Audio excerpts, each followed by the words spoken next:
Okay students, चलो start करते हैं आज का क्लास। आज हम लोग पढ़ते हैं एटॉमिक फिजिक्स।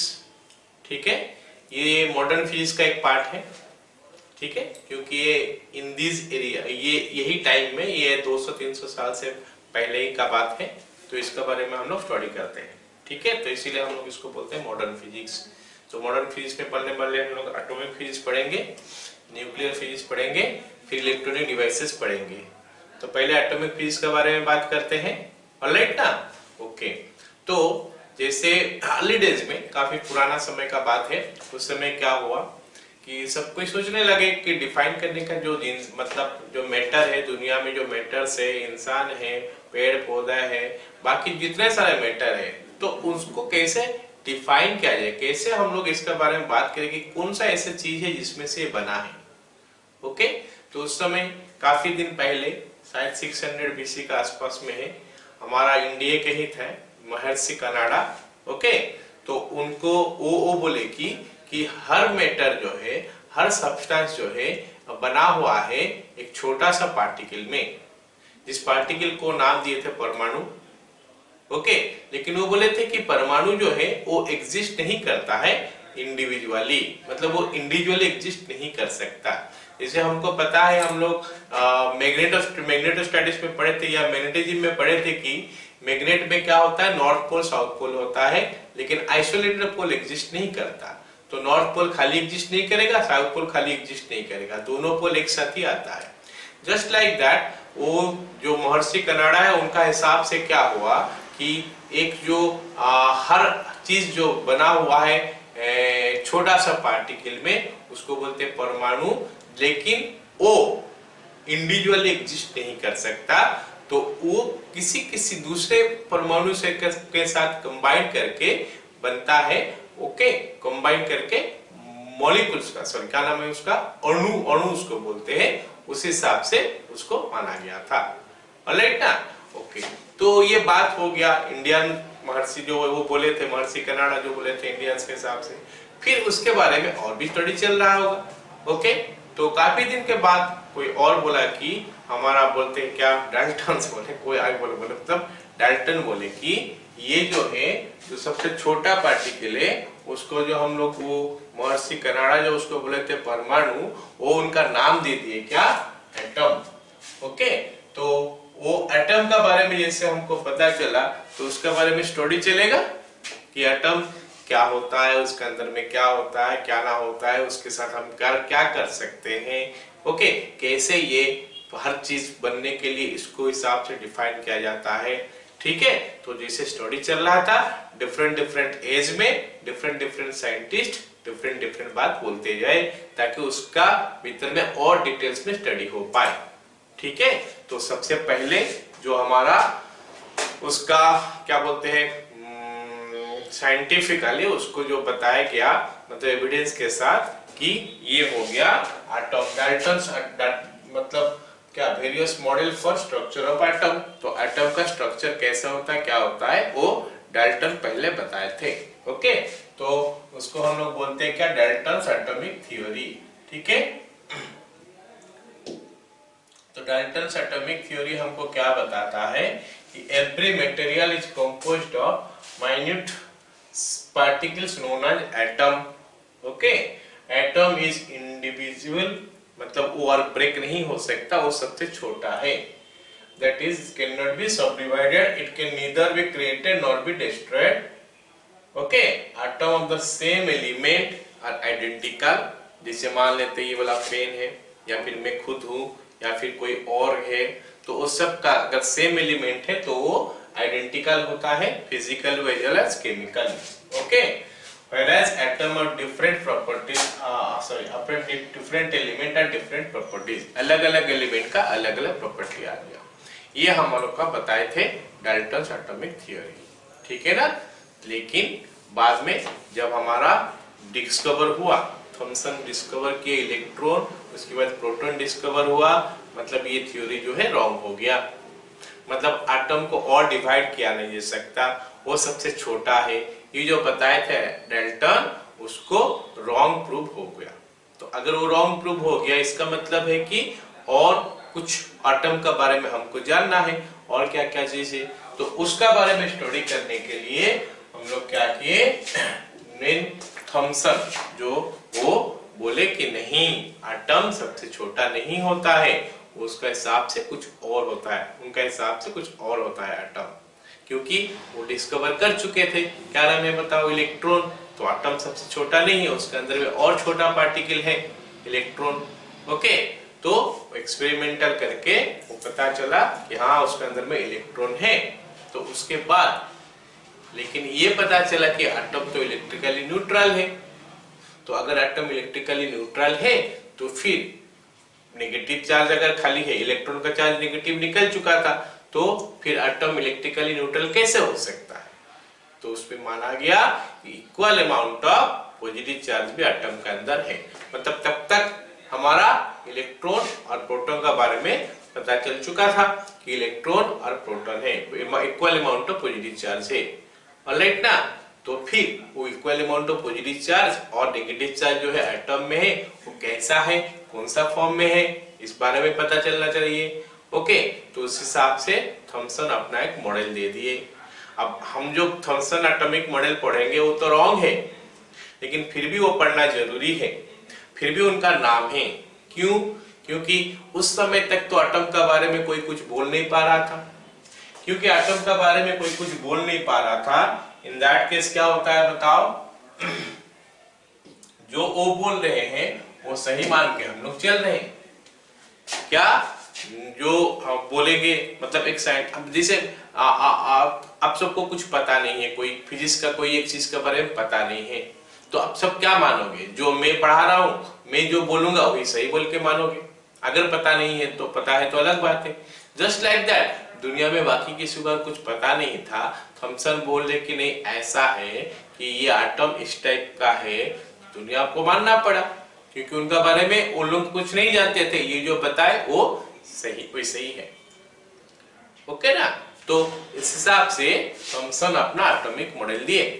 उनका हिसाब से क्या था कि equal amount of positive charge negative charge था। एक बार पहले से बता दूं कि एटम तो स्फेरिकल का शेप है, स्फेरिकल शेप में रहता है। उसमें पॉजिटिव चार्ज जो है, जो वो डिस्क्राइब किए कि बिखरा हुआ है through out the atom. Atom spherical है और स्फीयर में थ्रू आउट क्या बिखरा हुआ है, क्या चीज, पॉजिटिव चार्ज। और नेगेटिव चार्ज क्या है, कोई कोई एक एक जगह में है। तो इस मॉडल को हम लोग बोलते हैं प्लम पुडिंग मॉडल। ओके, जैसे प्लम में क्या हो गया, क्या बहुत सारे हो गया, खीर, हम खीर का बात करेंगे तो अगर खीर में क्या होता है, खीर के में तो चावल का दाना जो है वो सब हमारा हो गया क्या, पॉजिटिव चार्जेस। और उसमें अगर ऊपर अगर किशमिश डाल दिया जाए, काजू डाल दिया जाए, वो जैसे जैसे हमको दिखेगा वो हो गया इलेक्ट्रॉन। सो थॉमसन एटॉमिक मॉडल तो हमारा ऐसे था। लेकिन थॉमसन एटॉमिक मॉडल जो है इस हिसाब से था, तो मॉडल क्या बोल रहा था कि atom is in the form of A sphere in which positively charged matter is distributed uniformly through out the volume, okay, of the sphere. To neutralize the positive charge, the atom sufficient number of electrons embedded in the positive charged matter. Okay, तो उसके अंदर में electrons embedded है। Alright ना। उसके बाद हो गया क्या, since the electron is the positively charged matter resembles plums in a pudding, this Thomson model is also called plum pudding model.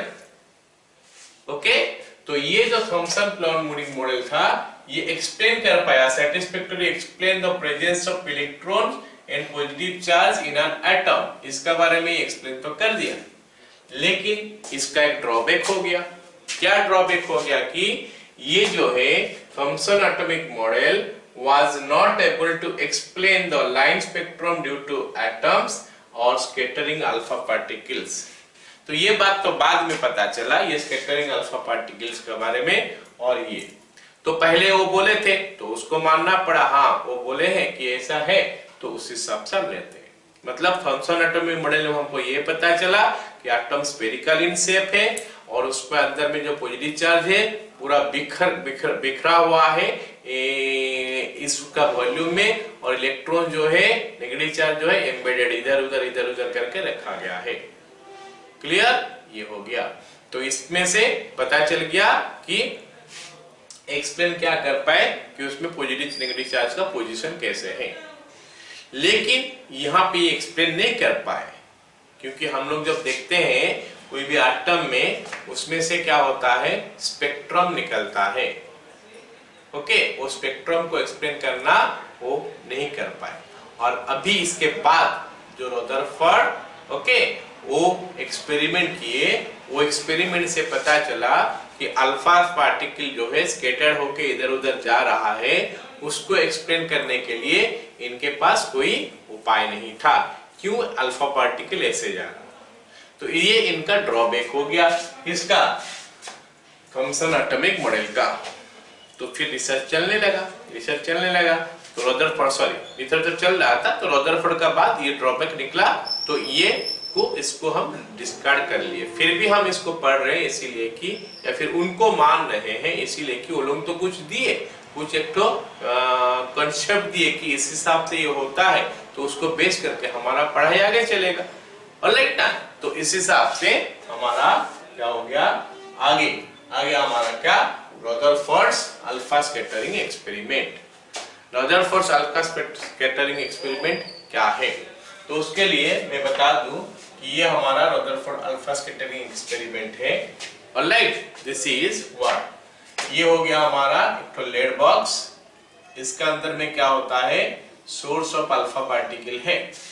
Alpha particle मतलब क्या बोलते हैं, जो क्या बोलते हैं उसको, हमारा क्या हो गया, जिसमें से अल्फा पार्टिकल निकलता है, मतलब रेडिएशन जो निकलता है, alpha particle, beta particle, gamma rays जो निकलता है। ओके, तो वो जो है रेडियो एक्टिव सब्सटेंस है, और रेडियो एक्टिव सब्सटेंस यहाँ पे रख दिया गया। अच्छा, अगर रेडियो एक्टिव सब्सटेंस रख देंगे तो क्या होने वाला है, तो यहाँ से क्या हो गया, रेडिएशन निकलेगा।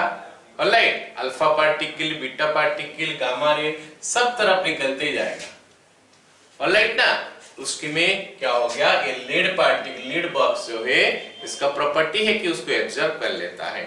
तो एब्जॉर्ब कर लिया, तो यहाँ पे हम क्या किए, छोटा सा होल कर दिए, एक तो स्लिट बना दिए। तो क्या हो गया कि अल्फा पार्टिकल जो है इस तरफ साइड का तो सब एब्जॉर्ब हो गया, लेकिन इधर में जो सीधा जा रहा होगा वो ऐसे सीधा चल जा रहा है। लेकिन अगर मान लेते हैं उसमें क्या हो गया कुछ अल्फा पार्टिकल फिर भी ऐसे मान लेते इस तरफ उस तरफ ऐसे जा रहा होगा, तो उनको रोकने के लिए इसका आगे में एक ठो लेड का स्क्रीन रख दिया गया। फिर लेड का स्क्रीन आगे क्या करेगा, इनको ऑब्जर्व कर लेगा और सीधा अल्फा पार्टिकल ऐसे चले जाएगा। तो ये हो गया हमारा क्या, इस साइड में सोर्स ऑफ अल्फा पार्टिकल हम निकाले, तो यहां से ये निकल के आया। अच्छा, ये अल्फा पार्टिकल क्या होता है, अल्फा पार्टिकल क्या होता है, अगर मैं बात करूं तो अल्फा पार्टिकल क्या होता है, अल्फा पार्टिकल क्या होता है, इसमें चार्ज होता है 2 unit of positive charge and mass होता है 4 times the mass of hydrogen atom, और हीलियम प्लस 2 जो होता है वही हमारा अल्फा पार्टिकल का हिसाब से हम लेते हैं। Helium plus 2 ion is nothing but your alpha particle, मतलब ये पॉजिटिवली चार्ज पार्टिकल है। तो ये अल्फा पार्टिकल इधर गया, तो इसका आगे में हम क्या किए, ये जगह में एक ठो मेटल का फॉयल रख लिए। फॉयल बोलने से क्या होता है, काफी पतला सा, जैसे हम लोग देख रहे हैं कि हम कुछ सामान खरीदने के लिए जा रहे हैं, एल्यूमिनियम फॉयल हम लोग देखे है ना, उसके अंदर में सामान भर्ती करके दिया जाता है, ठीक है, वैसे ही उतना पतला या उससे भी ज्यादा पतला एक मेटल का लिया गया। ठीक है, हम लोग जो एक्सपेरिमेंट किए थे, हम लोग तो गोल्ड के लिए पढ़ रहे हैं, काफी सारे अलग अलग मेटल के लिए भी किया गया है। तो उस सब मेटल के लिए कहते हैं इसीलिए कि उसको हम लोग क्या करते हैं, हमर करके बहुत पतला शीट में बना सकते हैं, फॉयल जैसा बना सकते हैं। तो इसको इसका सामने रख दिया गया, तो यहाँ पे क्या जा रहा है, अल्फा पार्टिकल जा रहा है। अगर ये नहीं होता, इसका आगे में हम एक ठो क्या रखें, फोटो सेंसिटिव स्क्रीन, इसका आगे में हम लोग एक ठो फोटो सेंसिटिव स्क्रीन रख रहे हैं। क्या रख रहे हैं, फोटो सेंसिटिव स्क्रीन हम लोग रख रहे हैं, मतलब जो एक्सपेरिमेंट हुआ था वहां पे ये चल रहा था, फोटो सेंसिटिव स्क्रीन। अच्छा मान लेते हैं ये फोटो सेंसिटिव स्क्रीन का क्या सिग्निफिकेंस है कि यहाँ पे अगर अल्फा पार्टिकल आके स्ट्राइक करेगा, विल सी ए फ्लैश, मतलब एक तो लाइट जैसा हो जाएगा में आएगा, तो ये हमको पता चल जाएगा। ऑलराइट ना, ओके। तो क्या हो गया, मान लेते ये नहीं होता तो क्या होता, यहाँ से सीधा सीधा जाके ये जगह में पहुंच जाता, यहाँ पे स्ट्राइक करता कौन सा चीज, अल्फा पार्टिकल। तो अगर यहाँ पे स्ट्राइक करेगा तो क्या होने वाला है, इस जगह में एक तो फ्लैश दिखाई देगा, अरे तो इमेज जैसा फॉर्म हो जाएगा। सो रदरफोर्ड जब एक्सपेरिमेंट कर रहे थे उसको ऐसे मिला कि एक तो क्या इमेज मिला, लेकिन जब सामने में एक तो थीन थीन शीट रख लिए या फिर फॉइल रख लिए मेटल का, तो उनको क्या दिखाई दिया कि ये वाला जो है क्या नाम है बताओ, इमेज जो फॉर्मेशन हुआ रहा और वो क्या नाम है, शार्प इमेज नहीं फॉर्मेशन हो रहा है। क्या इमेज फॉर्मेशन हो रहा है, एक तो क्या बोलते हैं उसको, फेंट इमेज फॉर्मेशन हो रहा। एंड साथ ही साथ ये नजर आया कि कुछ अल्फा पार्टिकल, मतलब यहाँ पे कुछ फ्लैशेस हो रहा है, यहाँ पे कुछ फ्लैशेस हो रहा है, सब जगह में फ्लैशेस हो रहा है, मतलब स्क्रीन अगर ऐसा है पूरा तो सब जगह में कुछ ना कुछ फ्लैशेस मिल रहा है। तो उसमें से ये क्या कंक्लूजन ड्रॉ हो सकता है कि पक्का कुछ ना कुछ अल्फा पार्टिकल यहां पहुंच गया होगा, कुछ यहाँ पे, कुछ यहाँ पे, कुछ यहाँ पे, कुछ यहाँ पे। अब फिर सवाल ये आ गया कि ऐसा हुआ तो क्यों हुआ, कुछ तो मतलब कंक्लूजन ड्रॉ करना पड़ेगा। तो वो जो ऐसा हो रहा है क्यों हो रहा है, तो उसको एक्सप्लेन करने के लिए एक्सपेरिमेंट बार बार किया गया।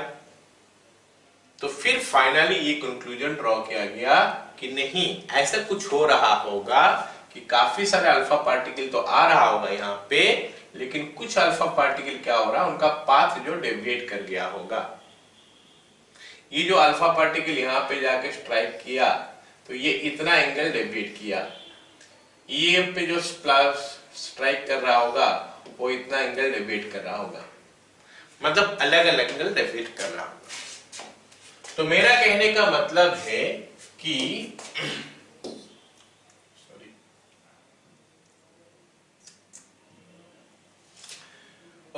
मेरा कहने का मतलब है कि ये जो डेविएशन जो हो रहा है, ये जो डेविएशन हो रहा है अल्फा पार्टिकल का अलग अलग एंगल में क्यों हो सकता है, वो डेविएशन क्यों हो सकता है, ठीक है। तो अच्छा एक बात बता दो, और कितना अल्फा पार्टिकल यहाँ पे डेविएट किया वो सब हम लोग माइक्रोस्कोप में देख सकते हैं। ये फोटोसेंसिटिव मटेरियल जो है और जिंक सल्फाइड का होता है स्क्रीन, ओके। अच्छा और एक बात है बता दूं कि ये जो गोल्ड फॉइल हम लोग लिए हैं इसका जो क्या नाम है उसको, थिकनेस है अबाउट 10 to the power -6 से -7 मीटर का थिकनेस हो गया, जो बहुत पतला होना चाहिए, ठीक है। इतना समझ में आ गया। अच्छा अब कितना तो अल्फा पार्टिकल आके स्ट्राइक कर रहा है यहाँ पे, और ये 0 एंगल में, 1 एंगल में, 1 डिग्री में, 2 डिग्री में, 3 डिग्री में, 4 डिग्री में अगर एक ग्राफ ड्रॉ किया गया तो graph is coming something like this. Here number of alpha particle striking the photosensitive material, okay, at an angle theta, alright। तो यहाँ पे हमारा एंगल थीटा है, एंड यहाँ से हम देख सकते हैं कि 0 डिग्री में, जैसे यहाँ पे 0 डिग्री किए वहां पे क्या हो गया, बहुत सारे अल्फा पार्टिकल स्ट्राइक कर रहा होगा, ओके। ग्राफ और थोड़ा ऐसे आएगा मान लेते हैं, alright। फिर 1 डिग्री, 2 डिग्री, 3 डिग्री, 4 डिग्री, जैसे जैसे बढ़ते गया तो अबाउट 180 डिग्री में number of alpha particle striking is coming towards 0। 90 degree में भी हम देख सकते हैं काफी कम अल्फा पार्टिकल आके स्ट्राइक कर रहा होगा। Most of the alpha particle जो है ना वो विदाउट एनी डेविएशन चल गया होगा, एंड ये जो number of alpha particle deviate through different angle. Alright, इनमें से जो ग्राफ ड्रॉ किया गया है, मतलब वो तो एक्सपेरिमेंटल रिजल्ट देख के एक फ्री हैंड स्केच करेंगे तो कुछ ऐसे टाइप का ग्राफ बनना होगा। And that number of alpha particle striking a surface is found to be something like this, kz square divided by sin to the power 4 theta by 2. This one is the formula. ये formula से ये वाला graph, इस मतलब graph देख के number of alpha particle जो strike किया है उनमें वो ये फॉर्मूला जनरेट किए। यहाँ ये फॉर्मूला में z क्या होता है, number of mass number, alright, mass number नहीं sorry atomic number of that atom जो मेटल लिया गया है, के ये constant which we should not bother about, क्योंकि क्वेश्चन में नहीं देगा, दे देगा के का वैल्यू जो भी होगा, ऑलराइट। एंड थीटा इज कितना एंगल में वो डेविएट किया है, दैट वन। तो आई थिंक इतना तक समझ में आ गया। तो क्या फिर से बता दे रहा हूं क्या मतलब ये एक्सपेरिमेंट क्या था कि यहाँ पे एक टॉयलेट बॉक्स में एक रेडियोएक्टिव सब्सटेंस रखा गया है जिसमें रेडिएशन निकलते जा रहा है कंटिन्यूअसली, लेड बॉक्स एब्जॉर्ब कर दे रहा है, जो अल्फा पार्टिकल ये स्लिट के थ्रू में आगे जा रहा है उसको और भी कोल्यूमिनेट करते हैं, मतलब और भी पतला करते हैं। कैसे, यहाँ पे एक तो लीड स्क्रीन रख दिया गया है, तो पहले अल्फा पार्टिकल जाके यहाँ पे जो फोटोसेंसिटिव स्क्रीन, जो जिंक सल्फाइड फोटोसेंसिटिव है, वो जो इसमें क्या हो गया, कोटिंग होगा ये स्क्रीन में, तो उसके ऊपर स्ट्राइक करेगा तो हमको एक तो फाइन या फिर क्या बोलते हैं शार्प इमेज मिलेगा। जब इनका सामने ये दोनों का बीच में एक तो गोल्ड फॉइल रख दिया गया 10⁻⁷ मीटर, ये मस्ट एग्जांपल का हिसाब से बता रहा हूँ, लेकिन गोल्ड फॉइल नहीं है, बाकी मेटल का भी तो हमारा फॉइल लेके उनका एक्सपेरिमेंट चल रहा था। ओके, तो इसमें से हमको पता चला कि ये जो गोल्ड रखने का बाद ये जो फोटोसेंसिटिव मटेरियल में एक जगह में फ्लैश नहीं आ रहा, ये थ्रू आउट द स्क्रीन में फ्लैश होते आ रहा है। ओके, तो थ्रू आउट द स्क्रीन में फ्लैश होते आ रहा है। जब number of alpha particle striking here वो काउंट करने के लिए उनके पास था, मशीन था, इंस्ट्रूमेंट था, काउंटर, उसमें कोई दिक्कत नहीं है, हम लोग कोरिलेट होने का जरूरत नहीं है। कितना तो अल्फा पार्टिकल ये एंगल में स्ट्राइक किया, ये एंगल में स्ट्राइक किया, ये एंगल में स्ट्राइक किया, अलग अलग एंगल में कितना तो अल्फा पार्टिकल स्ट्राइक किया, वो सब पता करने के लिए पता करके जब हमारा ग्राफ ड्रॉ हुआ, graph is coming something like this and the graph shows what, अगर हम 0 डिग्री करेंगे तो most of the alpha particle जो ऐसे आके मीट कर रहा है वहां पे 1 डिग्री में, 2 डिग्री में, 3 डिग्री में, डिफरेंट एंगल में अल्फा पार्टिकल का जो पहुंच रहा है वो निकलते गया and it goes on decreasing and 90 degree तक जितना भी डिफ्लेक्ट हुआ, ये 90 डिग्री बोलने से क्या होगा, ये अल्फा पार्टिकल जा रहा था, ये 90 डिग्री ऊपर, ये नीचे 90 डिग्री, ऐसे डिफ्लेक्शन, ये वाला नंबर ऑफ अल्फा पार्टिकल हुआ।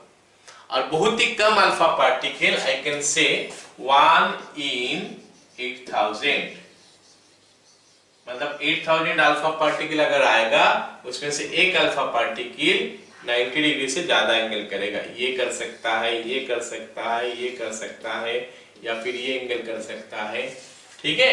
1 in 8000 अल्फा पार्टिकल क्या रिटर्न बैक किया, मतलब 90 डिग्री से ज्यादा डिविएट किया।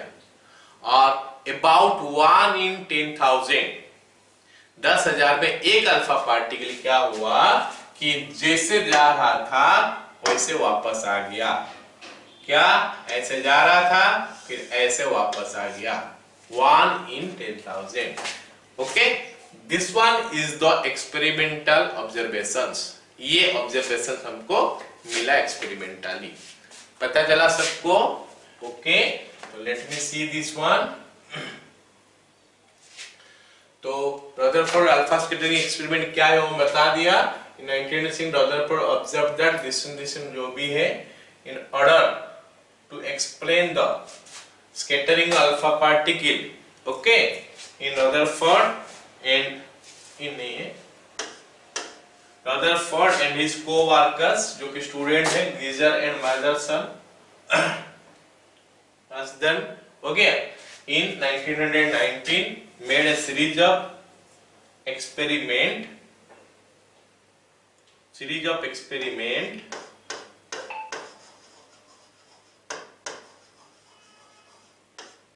and the observations at different angles were taken.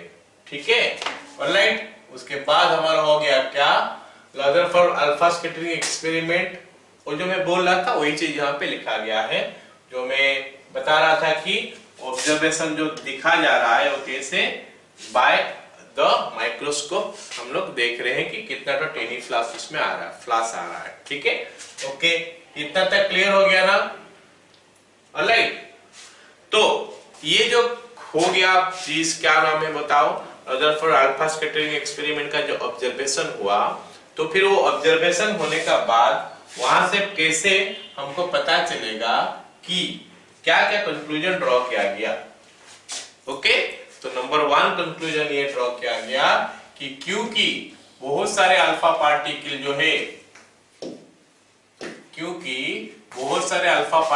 जो है विदाउट एनी डेविएशन चले गए। मतलब एक चीज यहाँ पे रखा गया है, इसका थ्रू में बहुत सारे alpha particle without any deviation चले गए। तो अल्फा पार्टिकल मतलब क्या होता है, उसका मास होता है ना, उसका मास होता है, फिर उसका कुछ क्या एरिया कुछ कवर करता है, स्पेस कवर करता है, फिर भी वो विदाउट एनी डेविएशन अगर चले गए, इसका क्या मतलब हुआ कि ये जो फॉयल है इसमें काफी सारे जगह खाली है, काफी सारे जगह इसमें खाली है। अच्छा, अगर जगह खाली है तो उसमें से हम ये कंक्लूजन ड्रॉ किए कि एटम में मोस्टली वो होलो होता है, राइट। इनसाइड एटम जो है उसका मोस्ट ऑफ द पार्ट क्या होता है, होलो होता है इनसाइड से। ठीक है, ये पहला कंक्लूजन। दूसरा कंक्लूजन क्या होता है कि some of the alpha particles are deflected at small angles. कुछ अल्फा पार्टिकल हो गया स्मॉल एंगल में डिफ्लेक्ट किए, so all positive charges must be concentrated in a very small volume. तो पॉजिटिव चार्ज जो है काफी सारे, जितना पॉजिटिव चार्ज उसके अंदर में, क्योंकि ये कंक्लूजन तो ड्रॉ हो चुका था किसमें बताओ, थॉमसन एटॉमिक मॉडल में, कि उसमें पॉजिटिव चार्ज भी है नेगेटिव चार्ज भी है, लेकिन उनका हिसाब से जो पॉजिटिव चार्ज या नेगेटिव चार्ज का पोजीशन था वो उसके लिए वो चेंज हो रहा है। ये अल्फा स्कैटरिंग एक्सपेरिमेंट को यूज करके हमको पता चलेगा। ठीक है, ओके। तो छोटा छोटा एंगल में जा रहे,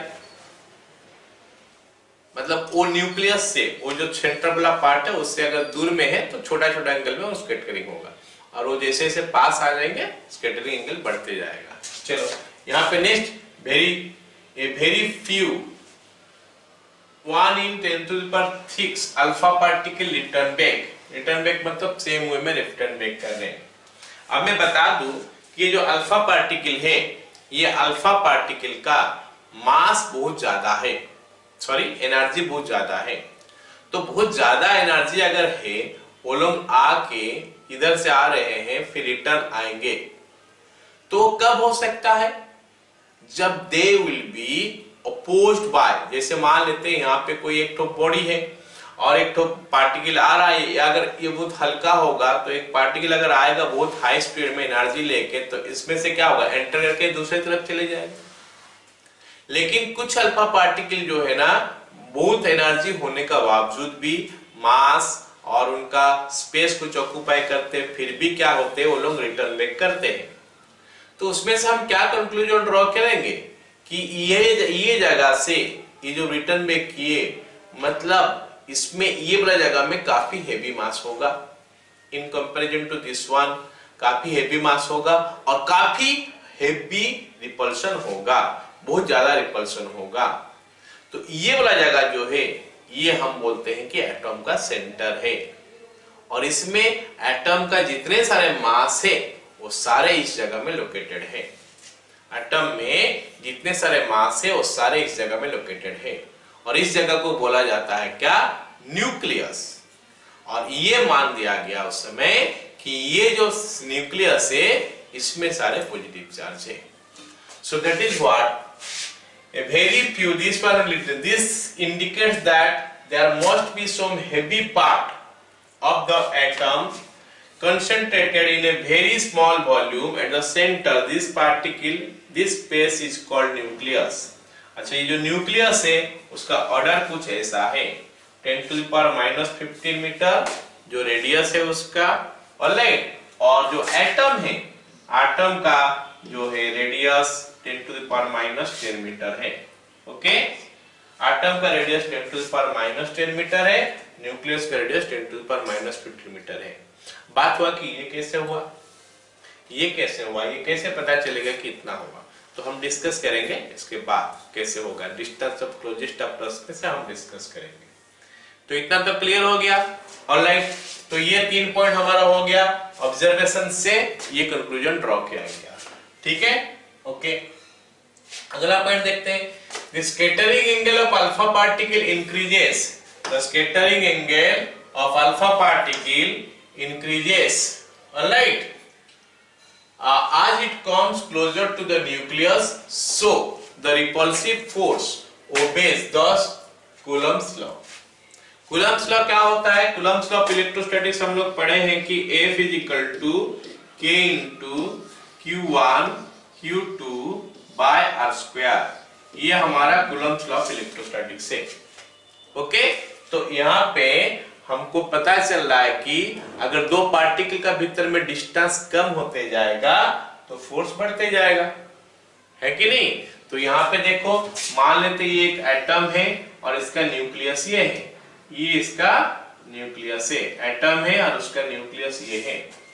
अल्फा पार्टिकल आ रहा है, इस जगह से जा रहा है, तो इसका ऊपर ये जितना फोर्स देगा, अगर अल्फा पार्टिकल ऐसे जा रहा है या फिर अल्फा पार्टिकल ऐसे जा रहा है, ये number 1 alpha particle, number 2 alpha particle और number 3 alpha particle, particle number 1, particle number 2, particle number 3, हम ये मान चुके हैं कि यहाँ पे पॉजिटिव चार्ज है।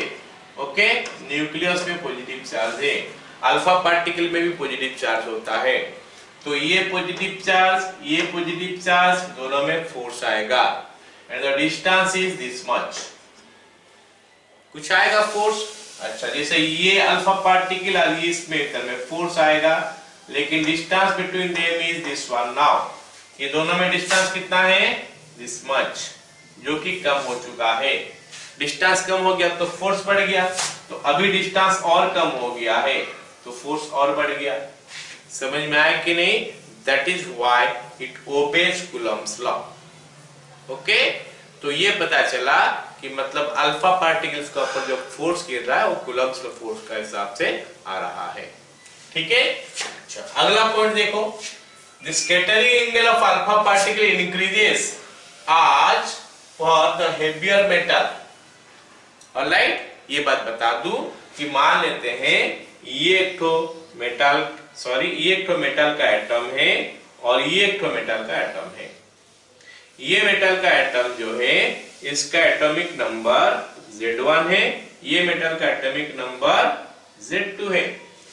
ओके, तो अगर एक अल्फा पार्टिकल यहां से जा रहा है, वो स्कैटर कर रहा है ऐसे, मतलब कितना एंगल में गया, ये एंगल स्कैटरिंग हो गया उसका। यहां से अगर एक अल्फा पार्टिकल जा रहा है, सेम डिस्टेंस, न्यूक्लियस से सेम डिस्टेंस है, लेकिन इसका स्कैटरिंग एंगल मान लेते हैं ये है। ऑलराइट, ये स्कैटरिंग एंगल क्या हो गया, ज्यादा हो गया। It was found that Z2 greater than Z1, मतलब अगर Z2 Z1 से बड़ा हो रहा है तो सेम डिस्टेंस में भी अगर जा रहा है तो इसका ऊपर जो फोर्स है वो ज्यादा गिर रहा है, क्योंकि स्कैटरिंग एंगल ज्यादा है, मतलब ज्यादा फोर्स ऑफ रिपल्शन गिर रहा होगा। इसका मतलब हो गया क्या कि जो सेंटर में जो न्यूक्लियस होता है, वो न्यूक्लियस में जो फोर्स आ रहा है, न्यूक्लियस में जो फोर्स आ रहा है अल्फा पार्टिकल का ऊपर, वो फोर्स बढ़ते जा रहा है। तो सेंटर में हम मानते हैं कि जो पॉजिटिव चार्ज है उसका मैग्नीट्यूड भी ज्यादा होते जाएगा, मतलब लाइटर मास का एटम का सेंटर में positive charge is less than the heavier atom का मास का क्या नाम में बोलते हैं, सेंटर में जो पॉजिटिव चार्ज है। इतना क्लियर हो गया सबका। तो ये कंक्लूजन हमारा ड्रॉ हो गया। कहां से ड्रॉ हो गया ये कंक्लूजन?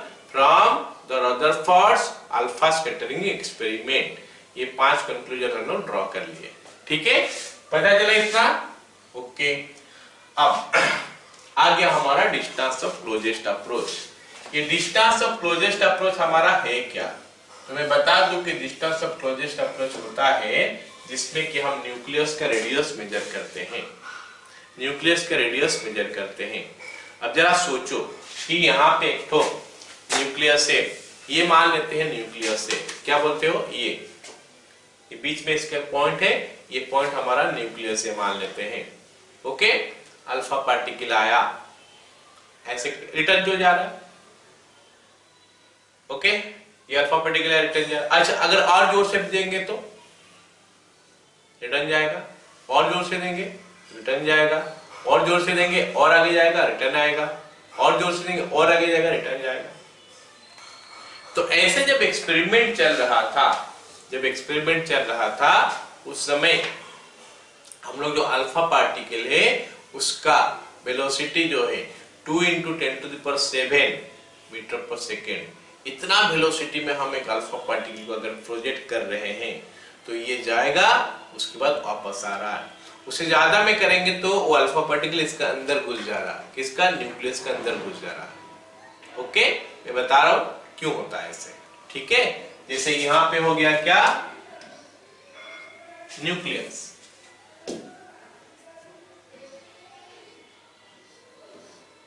ये मैं न्यूक्लियस का बात कर रहा हूं, है ना। अल्फा पार्टिकल ऐसे आया, रिटर्न आ जाएगा, न्यूक्लियस का तरफ जो जा रहा है। अगर मैं और जोर से फेंकूंगा और आगे जाएगा, रिटर्न आ जाएगा, और जोर से फेंकूंगा तो और आगे जाएगा, रिटर्न आ जाएगा। तो जितना ज्यादा वैल्यू जोर से फेंकूंगा उतना आगे जाके और रिटर्न आएगा। तो ये जो बोलते हैं हम लोग ना, इसको बोलते हैं डिस्टेंस ऑफ क्लोजेस्ट अप्रोच। ये R0 बोल देते हैं इसको, डिस्टेंस ऑफ क्लोजेस्ट अप्रोच। अच्छा, अब सोचो जितना दूर तक ये जा पाएगा फिर रिटर्न आएगा, रिटर्न आना चाहिए। ओके, तो जाके उसको हम लोग डिस्टेंस ऑफ क्लोजेस्ट अप्रोच बोलते हैं। अगर रिटर्न नहीं आएगा तो उसका अंदर घुस गया तो फिर वो न्यूक्लियर रिएक्शन होगा, उसके बाद वो न्यूक्लियर रिएक्शन होगा। तो हम वो नहीं चाहते, अंदर नहीं जाना चाहिए, बाहर से रिटर्न आना चाहिए। ओके, तो जितना मैक्सिमम वेलोसिटी हो गया 2 × 10⁷ में अगर एक अल्फा पार्टिकल को हम प्रोजेक्ट कर रहे हैं, अल्फा पार्टिकल को हम लोग क्या 2 × 10⁷ मीटर पर सेकेंड वेलोसिटी में छोड़ रहे हैं। तो फिर वो कुछ एनर्जी लेगा उसके साथ, वो एनर्जी हो गया क्या, एनर्जी का काइनेटिक वेलोसिटी है तो काइनेटिक एनर्जी आएगा। तो काइनेटिक एनर्जी का फॉर्मूला हो जाएगा क्या, ½ × m × v², that is equal to ½ × m × v² बोलने से 2 × 10⁻, कितना हो गया बताओ, 7 होल स्क्वायर। ओके, m कितना है, m कितना है, mass of 4 times of mass of hydrogen atom हम लेते हैं। तो 1.6 × 10⁻⁻27, तो 1.2 × 1.67 × 10⁻⁻27 into this is 4 × 10⁻14, this much of joule। और इसको अगर हम मेगा इलेक्ट्रॉन वोल्ट में कन्वर्ट करते हैं तो कुछ इतना एनर्जी हमारा आता है। तो 1.48 नहीं, जूल में ही लिखा गया, 1.48 × 10⁻⁻12 joule। This is the energy with which the alpha particle is projected to the gold foil। Gold foil में इतना वेलोसिटी में अल्फा पार्टिकल को फेंका गया। ठीक है, तो क्या होगा, ये closest distance of closest approach हम ले रहे हैं। अभी डिस्टेंस ऑफ क्लोजेस्ट अप्रोच ले रहे हैं, मतलब ये मान लेते हैं न्यूक्लियस हो गया, तो वो अल्फा पार्टिकल यहाँ जाके रिटर्न आया। तो यहाँ जाके रिटर्न आया तो हम इसको बोलते हैं न्यूक्लियस का रेडियस। जो डिस्टेंस ऑफ क्लोजेस्ट अप्रोच है वो न्यूक्लियस का रेडियस है। अगर इससे ज्यादा जोर से फेंकेंगे तो न्यूक्लियस के अंदर घुस जाएगा। तो इसी से हम लोग क्या किए, न्यूक्लियस का रेडियस मेजर किए। आया समझ में? ओके, चलो इतना एनर्जी का हम लोग अल्फा पार्टिकल कहाँ, गोल्ड फॉइल जो है उसमें क्या प्रोजेक्ट किए। ऑलराइट, तो अब देखते हैं कि डिस्टेंस ऑफ क्लोजेस्ट अप्रोच कैसे निकालेंगे। ठीक है, ये बात तो पता चल गया सबको। अभी डिस्टेंस ऑफ क्लोजेस्ट अप्रोच आप कैसे निकालेंगे देखते हैं।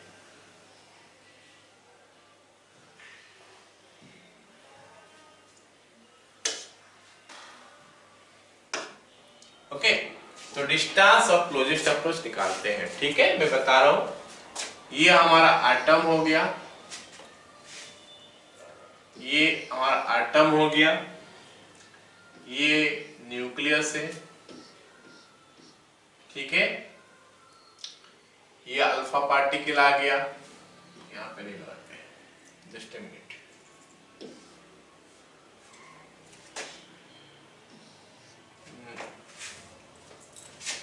चलो ये न्यूक्लियस ही खाली बनाता हूं, एटम है ऐसे बोलो कि इसका चारों तरफ होगा। राइट, तो ये न्यूक्लियस हो गया। यहां से मैं अल्फा पार्टिकल को काइनेटिक एनर्जी के में प्रोजेक्ट किया, तो ये काइनेटिक एनर्जी के में इसे प्रोजेक्ट किया, ये यहां तक आके रुक गया। तो ये हो गया हमारा distance of closest approach R naught. इसका कैलकुलेशन जो होगा उसी को हम लोग न्यूक्लियस का रेडियस का हिसाब से मेजर करेंगे।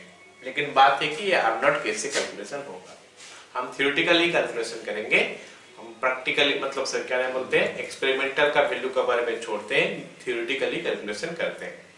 ठीक है, अच्छा सोचो, मान लेते हैं यहाँ पे एक चार्ज पार्टिकल है। मैं थोड़ा बता दूं, थोड़ा याद करा दूं। अगर दो तो चार्ज पार्टिकल है Q1 और Q2, उनमें सेपरेशन है R, तो in that case there is a potential difference, sorry there is a potential energy between these to.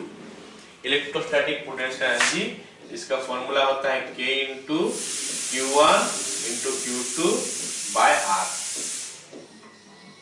Okay, ये फॉर्मूला हो गया K into Q1 Q2 by R, and this is the formula which will be used for that one. Okay, अब देखते हैं कि कैसे use हो रहा है।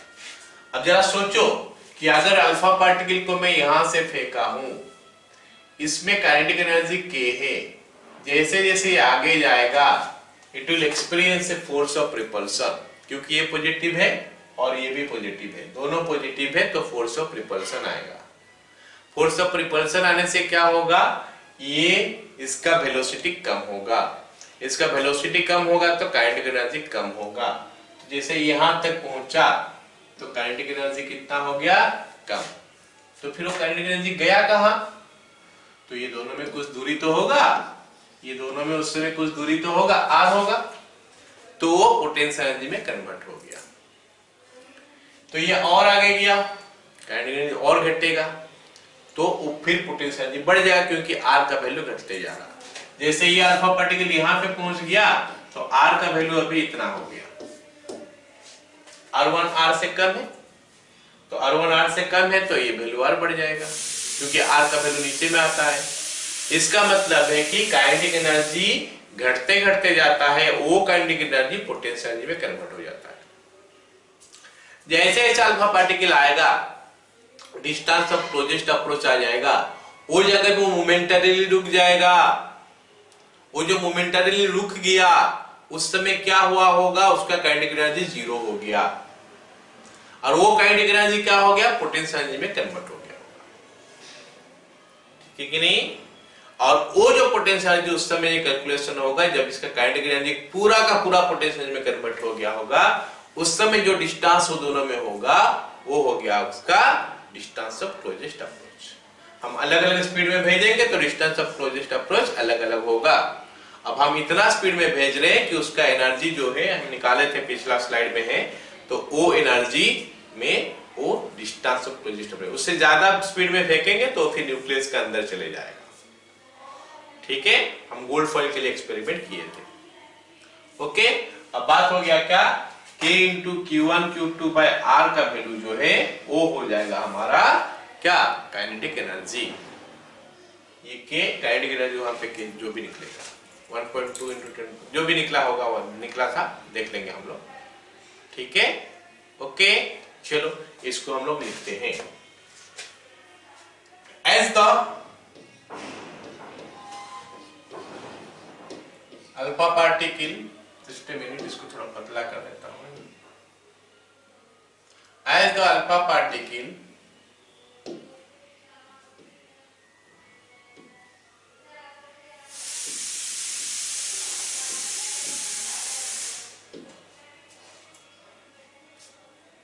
okay, as the alpha particle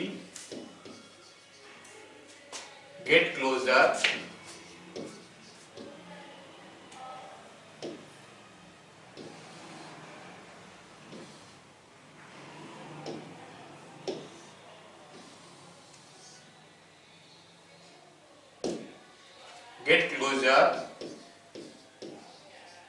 to the nucleus, its kinetic energy decreases and potential energy increases। Potential energy बोलने से electrostatic,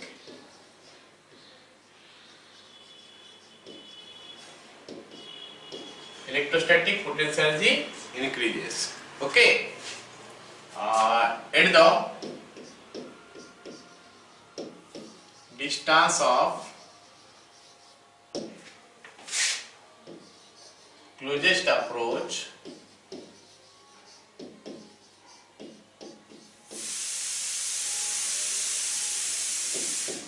the kinetic energy becomes 0 and the whole amount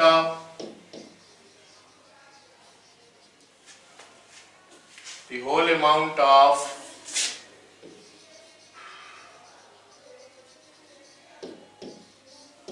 kinetic energy get converted to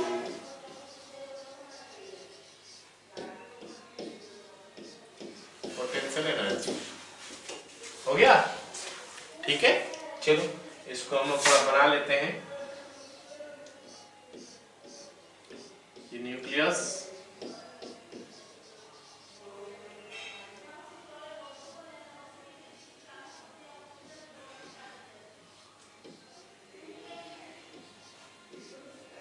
ये R not,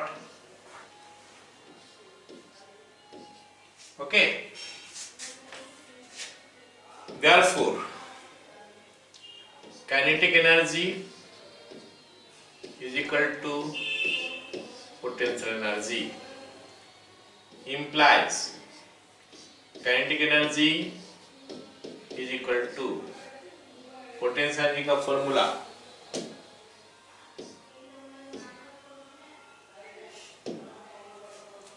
K into Q1 Q2 by R not, हो गया।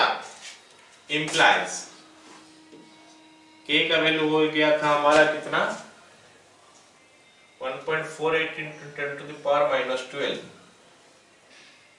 1.48 into 10 to the power minus 12 is equal to K का value हमको पता है कि 9 into 10 to the power 9 होता है AR में, Q1 2e into Q1 2e कैसे हो गया, अल्फा पार्टिकल का charge 2 times the charge of electron, okay, into Q2 हो गया क्या, atomic number of the metal into charge of 1 proton, क्योंकि हमको पता है कि number of protons is equal to atomic number into charge of 1 electron. तो Z इंटू E हो गया divide by R naught, okay. तो उसमें से हमको आर नॉट का वैल्यू कुछ ऐसे मिलने वाला है, R naught is equal to 9 into 10 to the power 9 इधर आ गया, इंटू 2 इंटू z, क्योंकि हम लोग गोल्ड के लिए किए थे, that is 79 into E square. Okay, E square का वैल्यू कितना होता है हमारा, E charge of electron 1.6 into 10 to the power -19, इसका whole square, alright, divided by what is it, ये 1.48 into 10 to the power -12। Okay, this much of metre आने वाला है। ओके, जो कैलकुलेशन हुआ था मैं बता दूं, उसका वैल्यू कितना है, 2.5 into 10 to the power -14 metre, alright. तो this value is equal to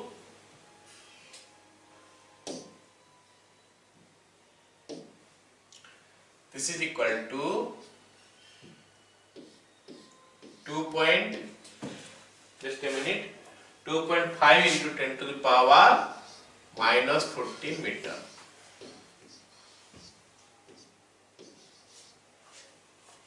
okay, तो ये हमारा डिस्टेंस ऑफ क्लोजेस्ट अप्रोच हो गया। और किसके लिए डिस्टेंस ऑफ क्लोजेस्ट अप्रोच हो गया, हम लोग जब अल्फा पार्टिकल को 2 into 10 to the power 7 meter पर सेकेंड पे थ्रो किए, और ये, ऑलराइट। तो यहां से हमको पता चला कि जो न्यूक्लियस है उसका रेडियस जो है that is coming of the order of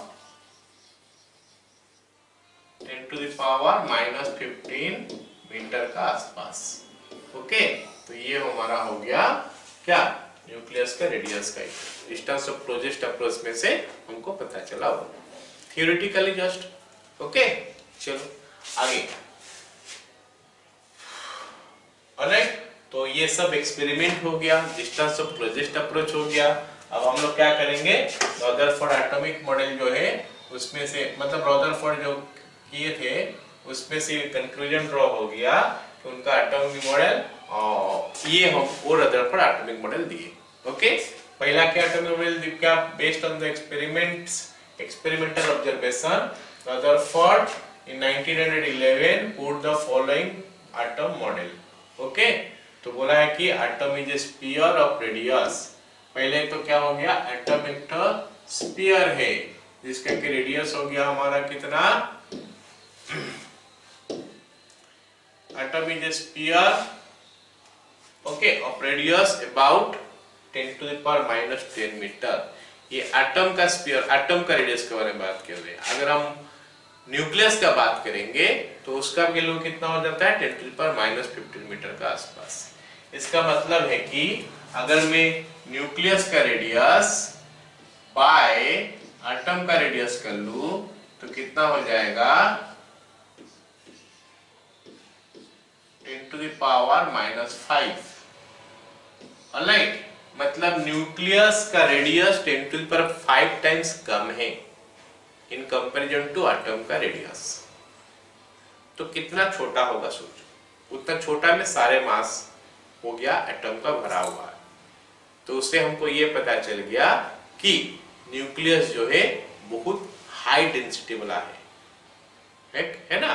चलो ओके, तो उससे रदरफोर्ड का एटॉमिक मॉडल आ गया। क्या मॉडल आ गया, रदरफोर्ड वो एक्सपेरिमेंटल रिजल्ट से ये कंक्लूजन ड्रॉ किया और ये मॉडल दे दिए। पहला जो उनका ये था मॉडल में, पहला पॉइंट था क्या, atom is in the form of sphere of radius 10 to the power -10 metre. दूसरा क्या हो गया, inside the sphere the positive charges and almost the whole mass of the atom is concentrated at the central tiny particle portion of the atom called nucleus of radius around 10 to the power -15 metre. तो दो point पता चल गया कि वो atom है जो का रेडियस है 10 टू द पावर -10 मीटर। दूसरा पॉइंट वो बोले कि पॉजिटिव चार्ज जो है एटम का, जो थॉमसन बोले थे उसको हटा दिए। थॉमसन बोले थे क्या, थ्रू आउट द स्फीयर है, ये बोले ना ना ना, थ्रू आउट द स्फीयर नहीं है, क्योंकि पूरा एटम तो खाली है, एकदम सेंटर में ही रहता है पॉजिटिव चार्ज सब, जिसका रेडियस हो गया क्या 10⁻⁻15 मीटर। ठीक है, अगला पॉइंट देखो क्या बोले, to neutralise the positive charge of the atom a sufficient number of electrons are revolving around the nucleus in various orbits of any radius। तो बोले क्या कि ये तीसरा पॉइंट हो गया। तीसरा पॉइंट किसका हो गया बताओ, जो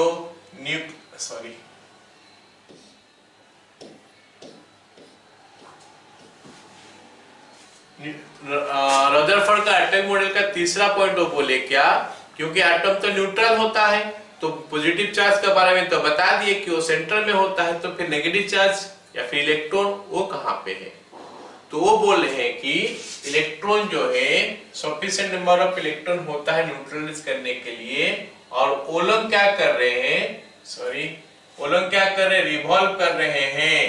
रिवॉल्व कर रहे मतलब घूम रहे हैं अराउंड द न्यूक्लियस, न्यूक्लियस के चारों तरफ घूम रहे हैं। इसका पहले ये नहीं बताया गया था कोई, सबको ये नहीं, मतलब क्या डाल्टन जो बोले थे या फिर थॉमसन जो बोले थे, थॉमसन का हिसाब से क्या था, इलेक्ट्रॉन तो इधर उधर पड़ा हुआ है, एम्बेडेड है। ये बोले कि ना ना ना ऐसा नहीं है, ये मतलब बोले कि इलेक्ट्रॉन जो घूम रहा है, क्यों घूम रहा है, क्योंकि स्टेबिलिटी ऑफ द एटम को बताने के लिए न्यूट्रल इलेक्ट्रॉन घूम रहा है बोलकर बताए।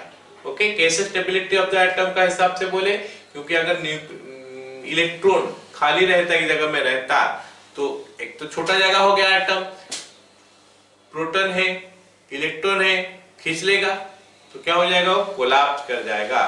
क्या कोलैप्स कर जाएगा, एटम कोलैप्स कर जाएगा। तो उसके लिए वो बोले कि ना, इलेक्ट्रॉन तो घूम रहा है। तो अगर इलेक्ट्रॉन घूम रहा है सर्कुलर पाथ में, फिर हमारा सर्कुलर मोशन वाला बात आ गया कि कोई भी बॉडी सर्कुलर पाथ में घूमने के लिए उसको सेंट्रीपिटल फोर्स की जरूरत पड़ता है।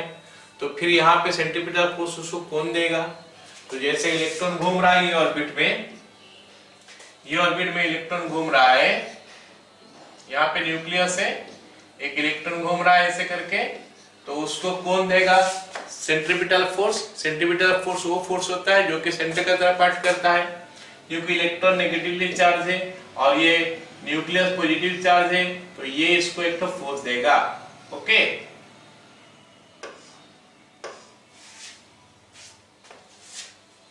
ये एक तो फोर्स देगा जो इसको खींच रहा है। ठीक है, समझ में आया कि नहीं। तो ये जो फोर्स ऑफ अट्रैक्शन है, इसी के लिए इलेक्ट्रॉन घूम पा रहा है सर्कुलर ऑर्बिट में, पता चल गया। Next point, the necessary centripetal force required by this one, electrostatic force of this one, ये हो गया हमारा next point. Rutherford model was successful, अच्छा ये हो गया उनका जो मॉडल दिए थे। तो इससे क्या हो गया कि Rutherford model was successful in explaining the electrical neutrality of the atom and large angle of scattering। जो स्कैटरिंग का एंगल, अलग अलग एंगल में स्कैटर हो रहा है, वो क्यों हो रहा है उसको एक्सप्लेन कर लिए। लेकिन drawback of Rutherford atomic model, क्या ड्रॉबैक था, पहला ड्रॉबैक था क्या कि it is unable to explain the stability of an atom। तो ये काफी इंपोर्टेंट बात है कि एक तो क्लासिकल या फिर हम लोग क्या मैक्सवेल्स थ्योरी बोलता है, मैक्सवेल्स मतलब क्या बोलते हैं उसको, हाँ मैक्सवेल्स थ्योरी क्या बोलता है कि कोई भी पार्टिकल अगर एक्सेलरेटेड मोशन में है तो इलेक्ट्रॉन और एनर्जी और रेडिएट करेगा। अब बात हो गया क्या, इलेक्ट्रॉन तो घूम रहा है सर्कुलर पाथ में, सर्कुलर पाथ में घूम रहा है तो सेंट्रीपिटल फोर्स उसका ऊपर है। अगर सेंट्रीपिटल फोर्स उसका ऊपर है, इसका मतलब है कि वो कुछ एक्सीलरेशन मोशन में है, क्योंकि इसका हर समय उसका डायरेक्शन चेंज होता है। क्योंकि वो एक्सीलरेटेड मोशन में है, इसीलिए वो एनर्जी रेडिएट करेगा। क्योंकि वो एनर्जी रेडिएट करेगा तो कैसा होगा देखते हैं। ये हो गया हमारा इलेक्ट्रॉन घूम रहा है इस ऑर्बिट में, ये न्यूक्लियस है, इस ऑर्बिट में इलेक्ट्रॉन घूम रहा है ऐसे करके। अगर वो एनर्जी रेडिएट करेगा तो ये ऑर्बिट बार नहीं घूम पाएगा, तो क्या हो जाएगा, उसका ऑर्बिट जो है आस्ते आस्ते छोटा हो जाएगा, क्योंकि हमको पता है कि ऑर्बिट का भी एनर्जी होता है, kinetic energy plus potential energy मिला देने से उसमें टोटल एनर्जी आ जाएगा। तो ये ऑर्बिट में अगर घूमेगा तो उसको उतना एनर्जी चाहिए तो जाके ऑर्बिट में घूम पाएगा। अगर वो उतना एनर्जी से कम हो गया तो क्या होगा, ये सर्कुलर पाथ छोड़ के थोड़ा पतला सा और सर्कुलर पाथ में आ जाएगा। जैसे ये सर्कुलर पाथ बड़ा में घूम रहा था वो छोटा सर्कुलर पाथ में आ जाएगा। फिर ऐसे करते करते करते करते क्या होगा, वो जो इलेक्ट्रॉन आके गिर जाएगा कहां पे, सेंटर में। सेंटर जिसको हम लोग बोलते हैं न्यूक्लियस। तो इससे क्या होगा, कोलैप्स कर जाएगा एटम।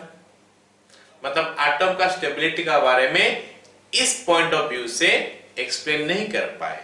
कौन नहीं कर पाए एक्सप्लेन, रदरफोर्ड। रदरफोर्ड तो बोल लेते हैं ना कि वो सर्कुलर पाथ में घूम रहा है और एनर्जी रेडिएट भी कर सकता है क्योंकि एक्सीलरेटेड मोशन में है। समझ में आया कि नहीं? तो इसी हिसाब से वो एनर्जी रेडिएट करेगा, तो रेडिएट करेगा एनर्जी तो क्या होगा, आस्ते आस्ते स्पाइरल पाथ में घूमते घूमते आके वो सेंटर में आके गिर जाएगा। सेंटर में अगर गिर जाएगा इन दैट केस एटम कोलैप्स कर जाएगा। समझ में आया बात? ओके, तो ये पॉइंट को एक्सप्लेन नहीं कर पाए रदरफोर्ड, तो इसीलिए ये का ड्रॉबैक हो गया। तो फिर कुछ और स्टडी करना पड़ेगा, उसको कैसे एक्सप्लेन करेंगे, है ना? अच्छा, दूसरा बात हो गया क्या कि पहला बात हो गया ना कि इलेक्ट्रॉन का स्टेबिलिटी को एक्सप्लेन नहीं कर पाना। दूसरा बात क्या हो गया, देखो, जैसे ये इलेक्ट्रॉन जो है ऐसे आस्ते आस्ते एनर्जी रेडिएट करते जाएगा, एनर्जी रेडिएट करते जाएगा तो आस्ते आस्ते कम होते जाएगा उसका एनर्जी, और एनर्जी वो छोड़ते जाएगा, जो कंटिन्यूअस एनर्जी छोड़ते जाएगा। कंटिन्यूअसली अगर एनर्जी छोड़ते जाएगा उस हिसाब से हमारा जो स्पेक्ट्रम निकलना चाहिए, एक तो कंटिन्यूअस स्पेक्ट्रम निकलना चाहिए, क्योंकि कंटिन्यूअस स्पेक्ट्रम हमारा निकल नहीं रहा है। जो हमारा ऑब्जर्वेशन में मिला है एक्सपेरिमेंटल, जो स्पेक्ट्रम मिलता है वो लाइन स्पेक्ट्रम मिलता है, मतलब हर फ्रीक्वेंसी का या फिर हर वेवलेंथ का नहीं मिलता है, वो मिलता है पर्टिकुलर कुछ वेवलेंथ का या फिर पर्टिकुलर कुछ फ्रीक्वेंसी का। तो फिर ये कैसे होगा? तो रदरफोर्ड इस चीज को एक्सप्लेन नहीं कर पाए। तो फिर ये चीज को एक्सप्लेन करने के लिए स्टडी चला और 1913 में नील बोर इसका बारे में बताया, जिसके लिए कि नोबेल प्राइज उनको मिला। और वो जो हो गया, जो बताए एटम का मतलब स्ट्रक्चर जो एटम है उसके बारे में वो जो बताए, वेरी इंपोर्टेंट, एवरीथिंग थ्योरेटिकली हम पता कर सकते हैं कि इलेक्ट्रॉन घूमता है, जो कहां घूमता है, ये तो बोल दिए कहीं पे भी घूम सकता है। जो रदरफोर्ड बोले कि इलेक्ट्रॉन जो घूम रहा है, to neutralise the positive charge of the atom a sufficient number of electrons are revolving around the nucleus in various orbits of any radius। तो वो बोले क्या कोई भी रेडियस का सर्कुलर पाथ में इलेक्ट्रॉन घूम सकता है, लेकिन जब हम पढ़ेंगे आगे बोर्स एटॉमिक मॉडल तो उसमें पता चलेगा कि इलेक्ट्रॉन के लिए कोई भी ऑर्बिट नहीं है। ओके, उनके लिए कोई फिक्स्ड ऑर्बिट से पता चलेगा उस समय। तो ये हो गया रदरफोर्ड एटॉमिक मॉडल का क्या बोलते हो, जो ड्रॉबैक्स है। पहला ड्रॉबैक तो मैं बता दिया कि unable to explain the stability of atom. क्यों? क्योंकि एनर्जी रेडिएट करते जाएगा एट द एंड आके न्यूक्लियस में गिर जाएगा तो कोलैप्स हो जाएगा एटम। ओके, तो उसके बारे में लिखा गया according to the classical theory of electrodynamics, Maxwell का है ये theory. Accelerated charge particle continuously radiates energy in the form of electromagnetic radiation. जो इलेक्ट्रोमैग्नेटिक रेडिएशन होता है सबको पता होना चाहिए कि उसका एनर्जी जो है h न्यू का फॉर्म में निकलता है, या फिर उसका वैल्यू होता है hc/लैम्डा। तो न्यू हो गया फ्रीक्वेंसी और लैम्डा हो गया वेवलेंथ। तो उस हिसाब से क्या होता है, अगर कंटीन्यूअस छोड़ रहा होगा तो कंटीन्यूअस एनर्जी निकल रहा होगा तो कंटीन्यूअस न्यू का वैल्यू निकलना चाहिए, या फिर कंटीन्यूअस फ्रीक्वेंसी का वेवलेंथ निकलना चाहिए, जो कि नहीं निकलता है। ठीक है, ये पहला ड्रॉबैक हो गया। दूसरा ड्रॉबैक ये है, unable to explain the line spectrum in an atom. Atom में क्या होता है, लाइन स्पेक्ट्रम मिलता है। एटम में लाइन स्पेक्ट्रम मिलता है, क्या नहीं मिलता है, कंटीन्यूअस स्पेक्ट्रम नहीं मिलता है, तो उसको एक्सप्लेन कभी नहीं कर पाएंगे। ठीक है, तो आज का क्लास में हम लोग इतना पढ़ते हैं। ऑलराइट, तो अगले क्लास में हम लोग पढ़ेंगे बोर्स एटॉमिक मॉडल। तो आज का क्लास से हमको ये कंक्लूजन ड्रॉ हो गया कि एटम का बारे में सबसे पहले हम लोग का इंडियन थे महर्षि कनाडा बोले थे कि जो every substance made up of small particle, small मतलब एक तो स्मॉल पार्टिकल से, जिसको हम लोग बोलते हैं क्या, परमाणु। ओके, उसके बाद क्या बोले कि वो परमाणु जो है उसका एग्जिस्टेंस डायरेक्ट नहीं मिलता है, तो उसके लिए वो बोले कि क्या नाम है उसका, अणु, उनको मिलके वो लोग अणु बनाते हैं। बाद में इसको डेल्टन्स नाम दिए कि इसको बोलते हैं एटम, और वो बोले कि ये सबसे छोटा है, इसको ब्रेक नहीं किया जा सकता। ओके, तो उनका हिसाब से ये था। फिर आस्ते आस्ते जैसे एटम का अंदर में पार्टिकल सब मिलते गया, तो फिर डिफरेंट थ्योरी निकल गया एटम का। पहले थॉमसन बोले कि ये स्फेरिकल है, इसके अंदर में पॉजिटिव चार्ज थ्रू आउट है, इलेक्ट्रॉन यहाँ वहां पड़ा हुआ है। इसमें कुछ ड्रॉबैक मिला कि ये बता नहीं पाए कि क्या यही लाइन स्पेक्ट्रम का बारे में ये नहीं बता पाए। ओके, और कैसे अल्फा स्कैटरिंग एक्सपेरिमेंट में अलग अलग एंगल में कैसे डेविएट हो जा रहा है वो बता नहीं पाए रदरफोर्ड का अल्फा स्कैटरिंग एक्सपेरिमेंट होने के बाद। फिर रदरफोर्ड का जो अल्फा स्कैटरिंग एक्सपेरिमेंट से वो जो हमारा क्या नाम है बोलते हैं ऑब्जर्वेशन किए, उसमें से कुछ कुछ पता चला कि ऐसा ऐसा हो सकता है। Accordingly Rutherford alpha scattering experiment से वो अपना एक मॉडल दिए। उससे हम लोग को न्यूक्लियस का रेडियस के बारे में पता चला, कैसे, डिस्टेंस ऑफ क्लोजेस्ट अप्रोच से, और कौन सा कितना नंबर ऑफ अल्फा पार्टिकल कौन सा एंगल में डेविएट करके जा रहे हैं वो भी पता चला वो फॉर्मूला से, n = kz² by sin⁴ θ/2।